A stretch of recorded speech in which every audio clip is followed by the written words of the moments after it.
आज की वीडियो में हम कुछ ऐसी साइकोलॉजिकल ट्रिक्स के बारे में बात करेंगे जो आपकी रियल लाइफ में आपके बहुत काम भी आएंगी और आपको क्लेवर भी बना देंगी। और जैसे जैसे मैं मजीद पॉइंट्स आप सबके साथ शेयर करूंगी, आप कहेंगे वाकई हमारी लाइफ में ऐसा ही होता है। इससे पहले मैंने ऑलरेडी स्मार्टनेस और क्लेवरनेस के ऊपर 2 वीडियोस अपलोड की हुई हैं जो कि आप सबको बहुत पसंद भी आई हैं। इसीलिए मैंने सोचा कि आप सबके साथ इस टॉपिक पर मजीद बात करती हूँ और आज के सभी पॉइंट्स न्यू हैं, तो वीडियो को एंड तक लाजमी देखिएगा। So let's get started. अस्सलाम वालेकुम एवरीवन, वेलकम बैक अगेन। कभी कभार हम कुछ चीजें गलत तरीके से कर देते हैं या फिर किसी से कोई बात करते हैं तो गलत तरीके से कह देते हैं, हालांकि बात हमारी ठीक होती है मगर कहने का स्टाइल हमारा गलत होता है। तो इससे क्या होता है, या तो लोग हमारी बात का बुरा मान जाते हैं या फिर वो हमसे इम्प्रेस नहीं होते हैं। ऑन दी अदर साइड कुछ लोगों का बात करने का स्टाइल इतना अच्छा होता है कि बगैर मेहनत किए वो जब किसी से बात करते हैं तो लोग उनसे इम्प्रेस होना शुरू हो जाते हैं, उनकी तरफ अट्रैक्ट होते हैं। तो ये बात तो आपने सुनी होगी कि first impression is the last impression, यानी कि लोग आपसे मिलते ही कुछ सेकंड्स के अंदर जज कर लेते हैं कि आप उन्हें पसंद हो या नहीं हो,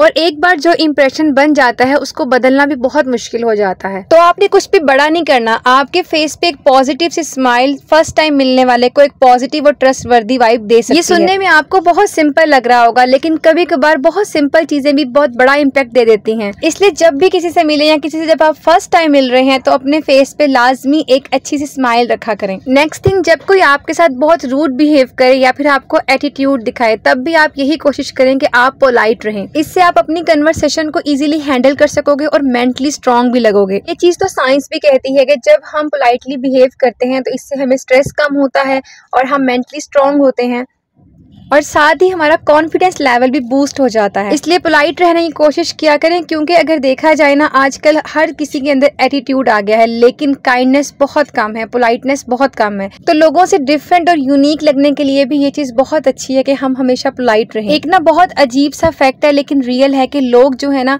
वो अपने बारे में ज्यादा बात करना, अपने बारे में अच्छी बातें सुनना पसंद करते हैं, चाहे दिल में उनके कुछ भी हो या फिर दूसरों के साथ उनका जैसा मर्जी बिहेवियर हो, लेकिन फिर भी वो अपने बारे में हमेशा अच्छा ही सुनना पसंद करेंगे। तो फिर अगर आप दूसरों को इम्प्रेस करना चाहते हैं या फिर ये चाहते हैं कि लोग आपसे से अट्रैक्ट हों तो फिर आप अपने बारे में कम बात कीजिए। जब भी किसी से मिले सामने वाले पर्सन के बारे में ज्यादा बात करें। आप खुद उस इंसान के बारे में सोचें जो अपने बारे में ही बात करता चला जाता है। ऐसा सेल्फ ऑब्सेस्ड इंसान ना हर किसी को बोरिंग लगता है, लेकिन ऐसा इंसान जो आपके बारे में पूछता है, आप में इंटरेस्ट शो करता है, आपका भी दिल करेगा कि मैं ऐसे इंसान से ज्यादा बात करूं। यही साइकोलॉजिकल ट्रिक आपको दूसरों के लिए भी यूज करनी है। अगर आप चाहते हैं कोई आपसे भी अट्रैक्ट हो तो आप सामने वाले पर्सन के बारे में ही बात करें, ना कि अपने बारे में बातें करना शुरू कर दें।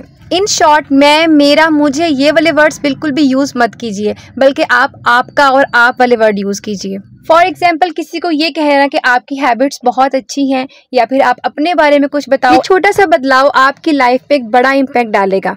और ऐसे सेंटेंस बोलने से आप लाइकेबल और थॉटफुल भी लगते हो। नेक्स्ट थिंग, आप जब भी किसी से बात करो तो सामने वाले पर्सन को बहुत गौर से सुनो, उसकी बात पे फुल ध्यान दो अपना। ये अप्रोच ना सिर्फ आपकी कन्वर्सेशन को इम्प्रूव करेगी बल्कि आपके रिलेशन को भी स्ट्रॉन्ग बनाएगी। एक समझदार और चालाक इंसान ना बहुत कम बात करता है, लेकिन जब बात करता है तो बहुत सोच समझ के बात करता है। और ये लोग अच्छे से समझते हैं कि उन्हें कब बोलना है और कितना बोलना है। और इनकी एक जबरदस्ती खूबी ये होती है कि ये खामोश रह के लोगों को ऑब्जर्व करते हैं, समझते हैं बातों के वो क्या बात कर रहे हैं, देन वो आंसर करते हैं। नेक्स्ट थिंग ये कि अकॉर्डिंग टू साइकोलॉजिकल ट्रिक, एक समझदार और चालाक इंसान कभी भी ओवर कॉन्फिडेंट नहीं होता, और अगर उसे किसी चीज़ के बारे में इल्म नहीं होता तो वो उस चीज़ को एडमिट करता है। और कुछ लोग ऐसे होते हैं जो कि कभी अपनी गलती मानते ही नहीं हैं, और अगर उनसे किसी चीज़ के बारे में क्वेश्चन पूछा जाए तो वो फौरन से बोलते हैं हाँ हाँ हमें मालूम है, जबकि रियलिटी में उन्हें कुछ मालूम नहीं होता, लेकिन वो जानबूझ के ओवर कॉन्फिडेंट शो कर रहे होते हैं। एक्चुअली रियलिटी ये है कि ऐसे लोग डर जाते हैं कि शायद अगर उनको नॉलेज ना हो या दूसरे को पता चल जाए कि इसको नॉलेज नहीं है तो वो इसे स्टूपिड ना कह दे, हालांकि ऐसा नहीं होता। अगर आपको किसी चीज़ के बारे में इल्म नहीं है तो आप साफ बोल दो कि मुझे इस बारे में नहीं पता। और ऐसे लोग अपने आप को कॉन्फिडेंट शो करने के लिए दूसरों की हाँ में हाँ भी बहुत मिलाते हैं, या फिर ये कहते नजर आते हैं कि हाँ मुझे इस बारे में पता है, मैंने कहीं न्यूज़पेपर में पढ़ा था, लेकिन याद नहीं कौन से न्यूज़पेपर में पढ़ा था। तो इस तरह की बेवकूफ़ाना बातें अक्सर लोग कर रहे होते हैं। लेकिन आपको क्या इस बात का इल्म है कि अगर किसी को ये कह देना कि मुझे इस बारे में मालूम नहीं है, किसी चीज़ के बारे में सफिशिएंट नॉलेज होना भी अपने आप में एक अक्लमंदी की बात है। तो क्लेवर लोगों को ये चीज़ बहुत अच्छे से पता होती है। वो इजीली इस चीज़ के बारे में एडमिट कर लेते हैं और आराम से बोल देते हैं sorry I don't know about this. और उनकी अक्लमंदी की वजह पता क्या है, जो कि शायद आपने भी अभी सोचा ना हो। उनकी अक्लमंदी की वजह ये है कि अगर वो ये किसी को कह देना कि मुझे इस चीज़ के बारे में पता है, तो बात वहीं ख़त्म हो जाती है, कोई उनको नॉलेज नहीं देगा। लेकिन अगर वो ये एडमिट कर लें, सच बता दें कि मुझे इस बारे में इल्म नहीं है, तो लोग उनको मज़ीद नॉलेज देंगे, उस बारे में बताएंगे। ये साइकोलॉजिकल ट्रिक आजमा के एक क्लेवर पर्सन दूसरों से बहुत कुछ सीख लेता है। Next and last psychological trick ये कि जो लोग क्लेवर और समझदार होते हैं ना, वो हमेशा चीज़ों को दूसरों के नज़रिए से देखते हैं, अपने नज़रिए से नहीं देखते। इसीलिए ऐसे लोग हमेशा new opportunity, new ideas, growth के लिए रेडी रहते हैं। जबकि नॉर्मल लोग अपने नज़रिए को इतनी इंपॉर्टेंस देते हैं कि वो दूसरों का ओपिनियन सुनते ही नहीं, हमेशा अपने नज़रिए को स्ट्रिक्टली फॉलो करते हैं। लेकिन एक समझदार और चालाक इंसान हमेशा दूसरों के ओपिनियन को ज़्यादा समझता है। वो ये जानता है कि मेरा आइडिया जितना भी अच्छा क्यों ना हो, जितना भी यूनिक क्यों ना हो, लेकिन उसमें कोई ना कोई कमी होगी। और इसी मकसद से वो अपने आइडियाज़ को दूसरों के साथ, अपने फ्रेंड्स के साथ, अपने पार्टनर के साथ लाजमी शेयर करता है। उनके भी ओपिनियन को वैल्यू देता है, उनसे उनका ओपिनियन पूछता है और फिर उन सब के ओपिनियन को सामने रख के एक ऐसा प्लान बनाता है जो कि सबसे परफेक्ट होता है। इसीलिए अपने माइंड को हमेशा चेंजेस और आइडियाज़ के लिए रेडी रखो और दूसरों का ओपिनियन भी सुना करो।